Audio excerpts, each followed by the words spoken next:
misy ambadika maloto ataony mpitondra malona ny tsy famohan'izy ireo didy amandalana mirakitra ny antsipriany momba ny fifidianana sy ny mafambahoaka tapabolana mialoha ny fametrahana ireo atota taratasy filatsahako fidiana tsy fantatra mazava treto ny isan'ny distrika sy ny isan'ny kandida tokony hofidiana isaky ny distrika. Anisa zany tsy fanantarana sy papaika politika ataon'ireo zany ny tsy mbola fahamoahana ireo didim-panjakana manazava amin'ny atsipriany tiasika ny fifidianana zay hosolom-bavabahoaka atao amin'ny 2020 May ho avy zao. Averiko tsara indray zay satria be da be aminareo tsy mahalala an'izy. Anisan'izany tsy fanarahan-dalàna sy papaika politika maloto ataon'ny fitondrana ankehitriny zany ny tsy mbola fahamoahana ny didim-panjakana manazava amin'ny atsipriany tiasika ny fifidianana solom-bavabahoaka atao amin'ny 2020 ny volana May zao. Mbola misy pitsipitsiny io. Ahoana ny fomba hifidianana ny fifidianana ny solom-bavabahoaka? Firy ny isan'ny solom-bavabahoaka marina hofidiana ary reo circonscription na district reo ve tirin'ireo no izy misy papaika aby efa fantatra zareo miloha fa tsy ampahatarina antsika. Minona reo fa misy zany matoa milaza zany maheno aho mahita indroy izany zany ianareo député zay efa député am'izao fotoana zao aza manantena reo fa hitovy io am'izao 2 herinandro mialohan'ny fametrahana ny atota taratasy filatsahako hofidiana dia tsy mbola fantatra ny isan'ny député hofidiana, tsy mbola fantatra ny fampifidianana ary tsy mbola fantatra ny fomba fifidianan'ireo député reo. Movy izy reo ataony le hoe anankiray dia zay majorité zay manana liste eo natao sa ataony tokona mihitsy hoe zaraina reo ny député amin'ny toerana anankiray. Fantatra reo ve zany? Matoa milaza zany zareo mpiarakara reo milaza satria nahoana mirahina amin'ntsika reo no zany aza matahotra reo fa manana namana koatsika. Dia miantso anareo sy misaotra anareo sahady mampafantatra anay izany. Tena mirahina amintsika reo. Misy dia misy mandray an'ilay lazainy pasteur teo le mihevitra fa hoe zay dia mitorony zavamarina nefa zavatra fa ny any ampadika. Fa misy tena milaza ny zavamarina hoe ianareo dia ho arebirebin'ireo fotsiny fa izy efa malala sady efa ela milaza hoe zao no ataontsika boribory tany zao, zao no ataontsika zao, fa tsy nampahafantarina anareo zany fa fotoana farany mba tsy ahafahanareo miomana. Zay ny zava-misy am'izao 2 herinandro mialohan'ny fametrahana ny atota taratasy filatsahako hofidiana zao dia mbola tsy fantatra ny isan'ny député hofidiana firy marina ary tovy amin'le teo aloha ve raika amin'ny 50 sa hitombo. Tsy mbola fantatra ihany koa ny fampifidianana ary tsy mbola fantatra ihany koa ny fomba fifidianana ireo député reo. Asana tsy fahaizana na fanahinina no mahatonga izany fa tena mampiseho ny tsy famatorana sy ny kitotoa ataon'ny fitondrana misy amin'izao fotoana zao. Ny teny an'izany aminareo zao aho satria ny atsika hoeninareo ny manaraka efa vitanay any kasitiana rehetrarehetra. Asana tsy fahaizana hoe aminareo na fanahinina no mahatonga izany. Tompon'andraikitra voalohany amin'izay zavatra hitranga eto Madagasikara araka izany ireo tompon'andraikitra rehetra mikirakira ny fifidianana. Miantso ny ampitsara na avetrany ny fampiasana ny fahefam-panjakana, ny olom-panjakana ary ny fitaovam-panjakana ihany koa ny vovonana firaisan-kina. Ankoatr'izany dia efa hitantsika ny fandikan-tanàna ataon'ireo fitondrana tsy manjary reo amin'ny fampiasana ny fahefam-panjakana, ny olom-panjakana ary ny fitaovam-panjakana manao fifidianana, manao fampelezan-kevitra sahady manomboka any amin'ny ministre ka hatrany amin'ny chef fokontany dia betsaka ny tsy manaja ny neutralité na ny tsy fiandanina ara-politika zay voalaza ny lalàna. Lalàna milaza hoe oka naja mandrakariva ny neutralité tsy fiandanina zay nge to matoma lazany zany mahay an'io zay fa tsy hoe ampianarinareo zany mahay lavitra nonareo zay ary kinga lavitra nonareo.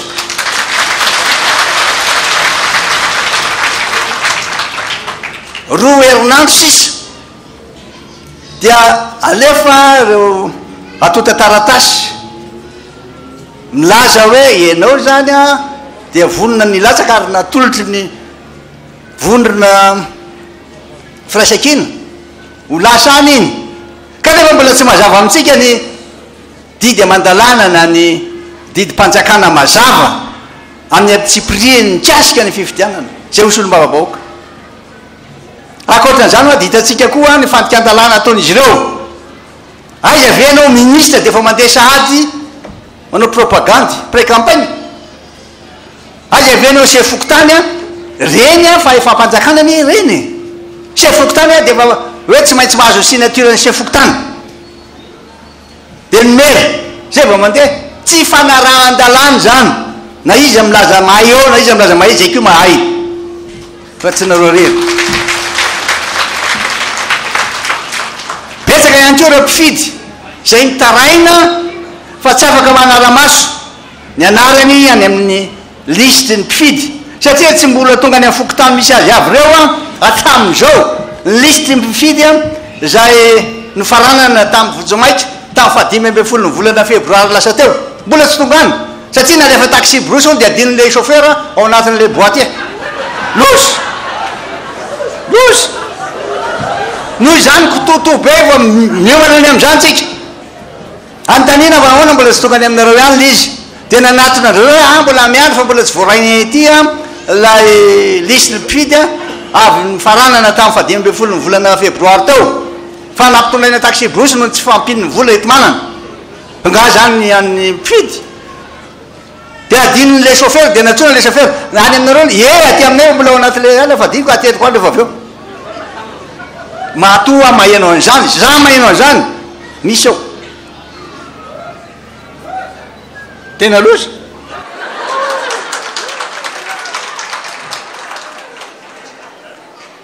Koa manao antsoava aminareo ankehitriny amin'ny anarany vondrona firaisan-kina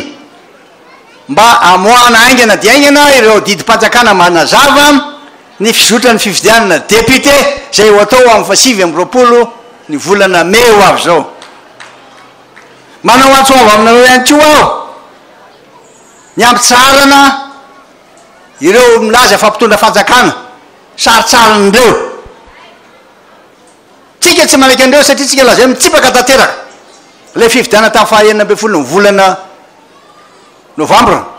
ary mitsipaka ihany koa ny voka-pifidianana iny. Noho izany a zay mikarakara sy mikirakira ny fifidianana ho avy eo de responsabilité ny zavatra mitranga eto Madagasikara.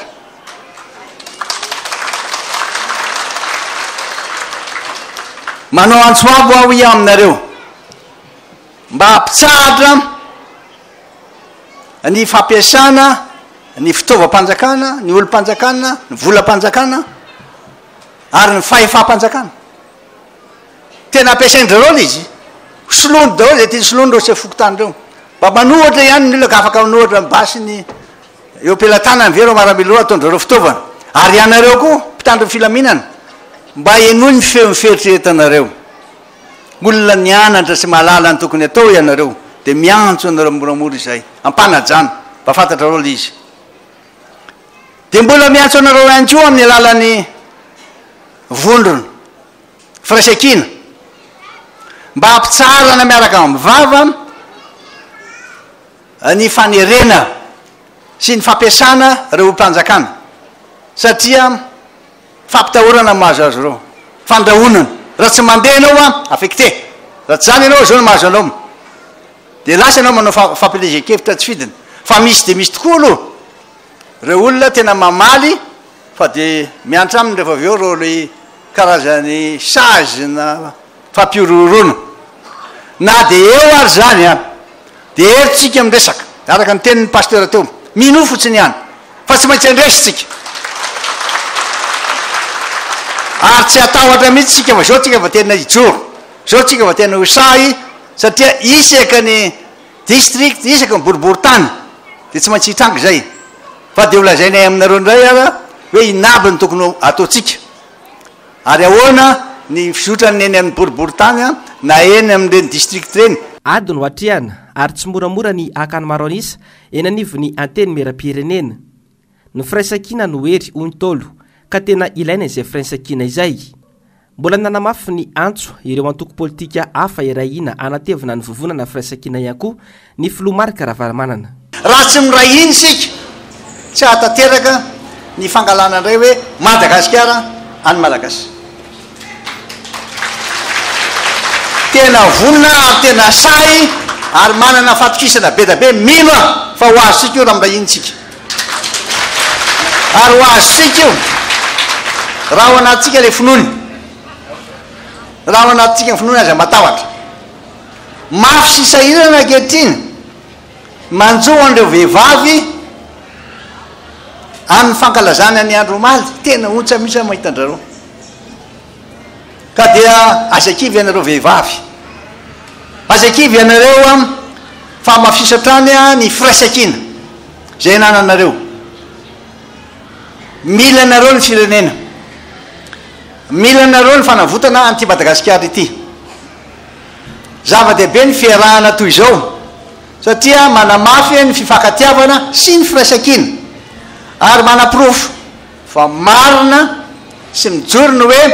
atoko matanjaka reo atoko mivondrona anatin'ny firaisakina de ao zany ny tiako Madagasikara ao zany ny prositeny ao zany ny SVM ao zany ny tsaratafina ao zany ny antoko politika madio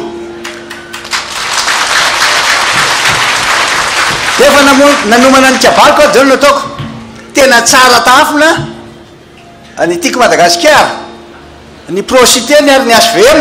fa atoko politika madio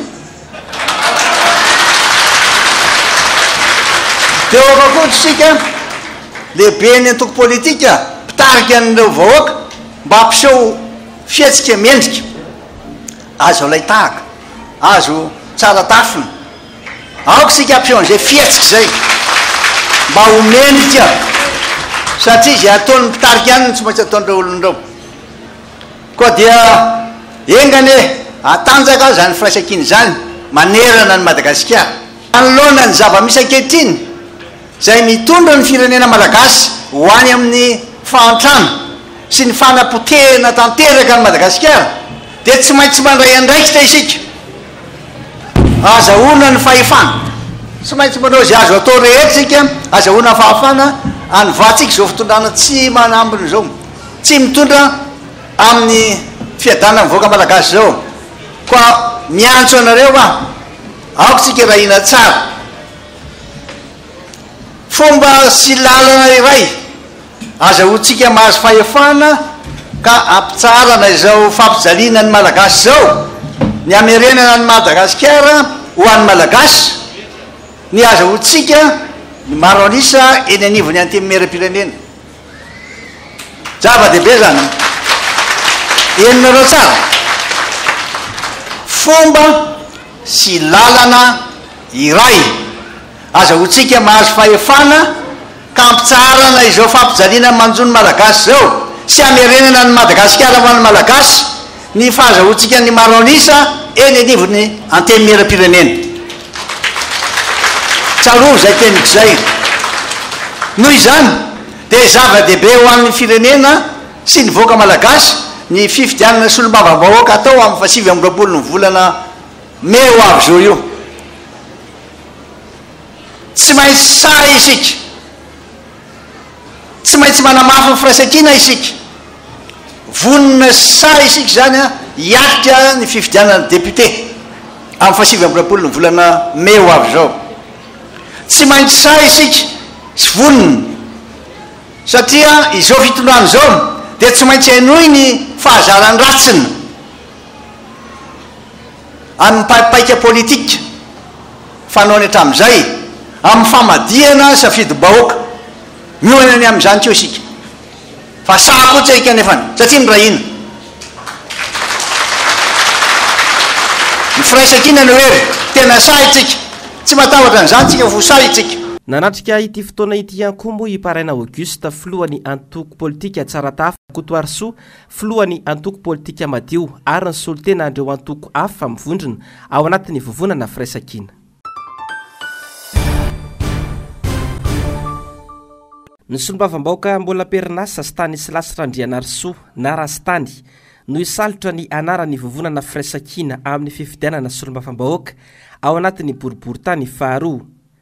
samy nampandefitra ny ambopony ireo antoko politika anaty vovonana firaisakina fa ny fitiavan-tanindrazana ny mpanjinina ka tapaka izany fa i Rastany no atolotra izy ireo amin'ny fifidianana solombavam-bahoaka ao anatin'ny boriboritany faharoa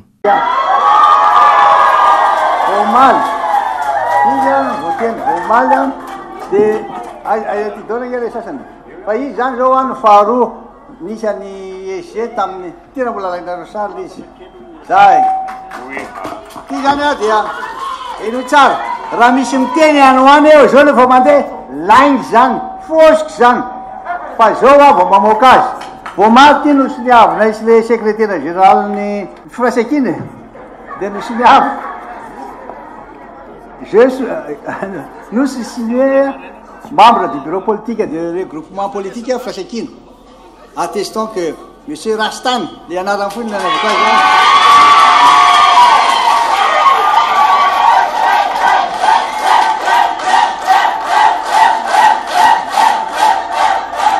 teraka tamin'izao a manana karapanondro numéro zao a adresse exacte zao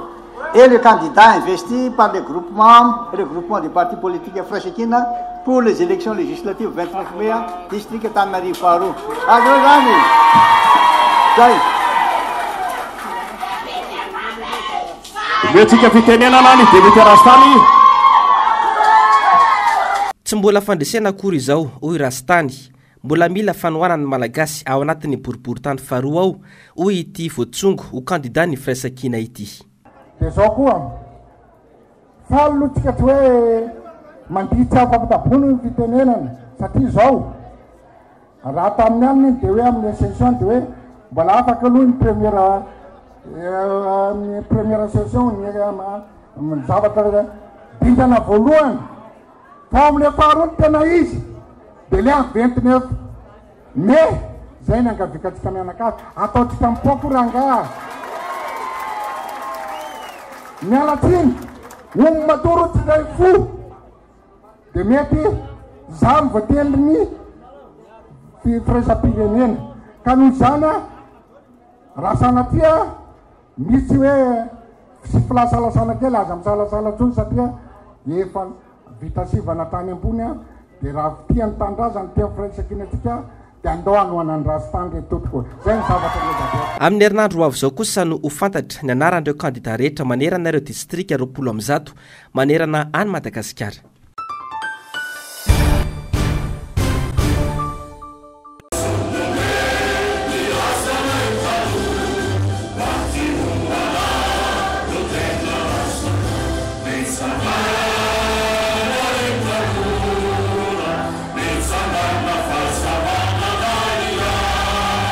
Fanavotana any Madagasikara sy ufanoizana antolona efa natomboka teto no nahatonga ireo atoko politika 5 mivondrona ao amin'ny Firaisan-Kina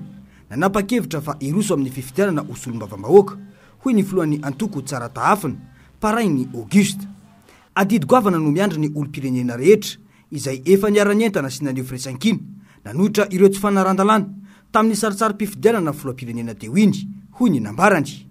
no mafisy ny arak'izany fa amin'ny herinandro avy io no ivoaka ny lisitrireo candidat tokana atolotry ny vondrona politika Firaisan-Kina ho an'ireo distrika 720 manerana any Madagasikara fandeferana fifampienona fanetretena ary fitiava-tanindrazana no ambony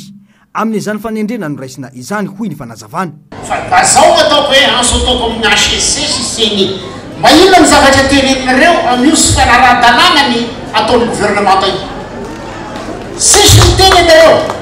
sisy mivolana sy mba manao ohatra ny cour constitutionnel ny Sénégal zay sara tahafy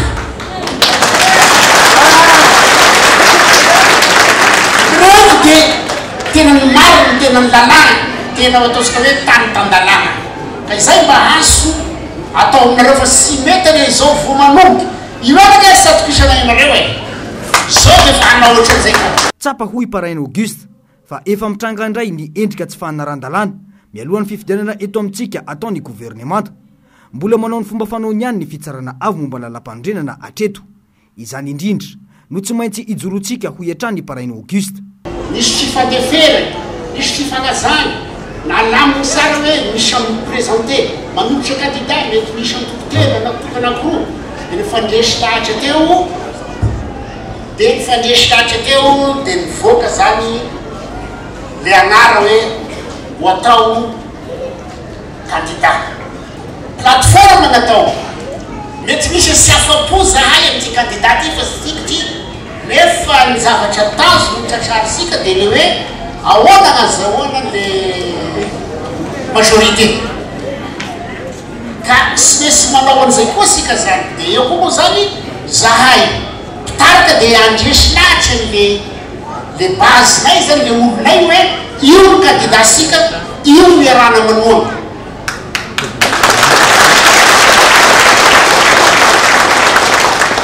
de araka le fanteneny moa de amin'ny semaine prochaine zany mamparitaka am'izay lanina agny am'izay candidat voafanto le taratasy momban'izany tonga niatrika ny fanolorana ofisialy ny candidat atolotry ny vondrona politika firaisankina